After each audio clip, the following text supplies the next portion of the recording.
Kardec displays to us his greatness in these works. As it's said here, let's see, God's intelligence is revealed in God's works, while Kardec's intelligence is revealed in Kardec's works. And to finish, I have a very nice story that I read actually on Saturday in a book called I'm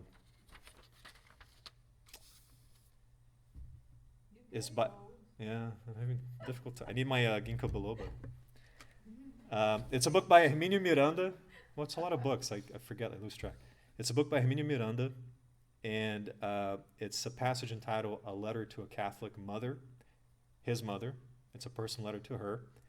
And this is in the book entitled Candeias da Noite, I believe, or Candles of the Evening. No, Candeias da Noite Escura, Candles of the Dark Night, Dark Evening.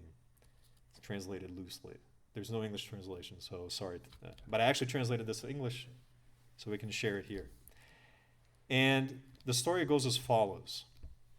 And listen to it, pay attention to it, because it touched me when I read it because it's such a nice story. And this is him telling this to his mom because his mom is a devout Catholic. And because he told her that he was a Spiritist now, because he was a Catholic, then he became an atheist, then he became a Spiritist. And telling his mother, who's a devout Catholic, that he was a Spiritist, she thought he was immediately going to go to hell. So he wrote her a letter. It's a beautiful letter, and this is contained within that letter. And he says the following.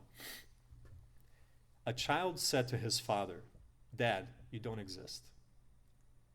Condescendingly, the father replied, "No, why don't you think I exist?" And then the child said, "Because you are an absurdity. Because I can't understand you. How could you have existed before me?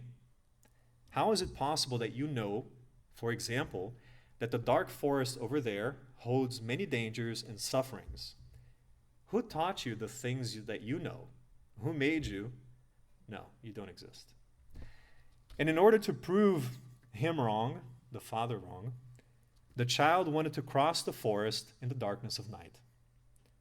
The child would go alone, for nothing would scare her. And so she went, but the father, who loved his child, went ahead of her, placing signs throughout the way, clearing some thorns out of the way, and polishing the face of the moon so that it could illuminate the paths a little bit. And so went the child. At first, she was happy, feeling strong and independent, right? I don't need God. I can live my life. The child did whatever she thought best, for she would not have to report her actions to anyone. She even forgot her father. Then she began to feel quite lonely, walking by herself along the pathways.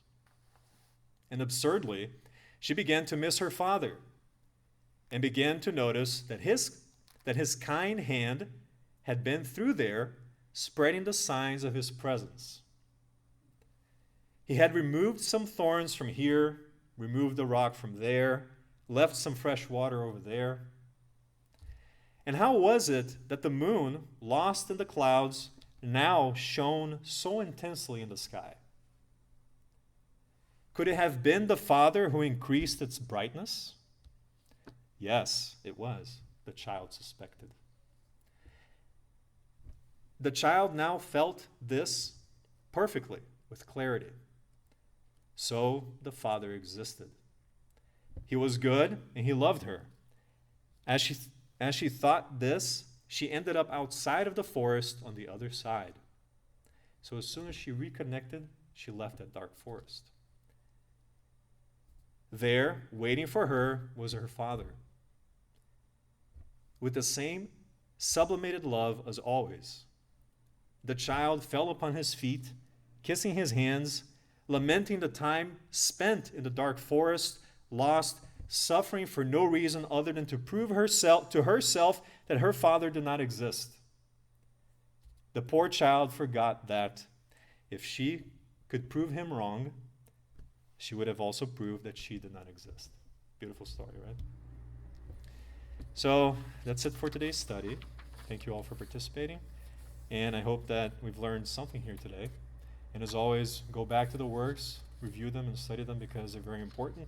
And I hope to be able to continue this, and I'll bring the next part next time I'm doing my lecture here. Or not a lecture, but a talk. And thank you very much. And may God always bless us.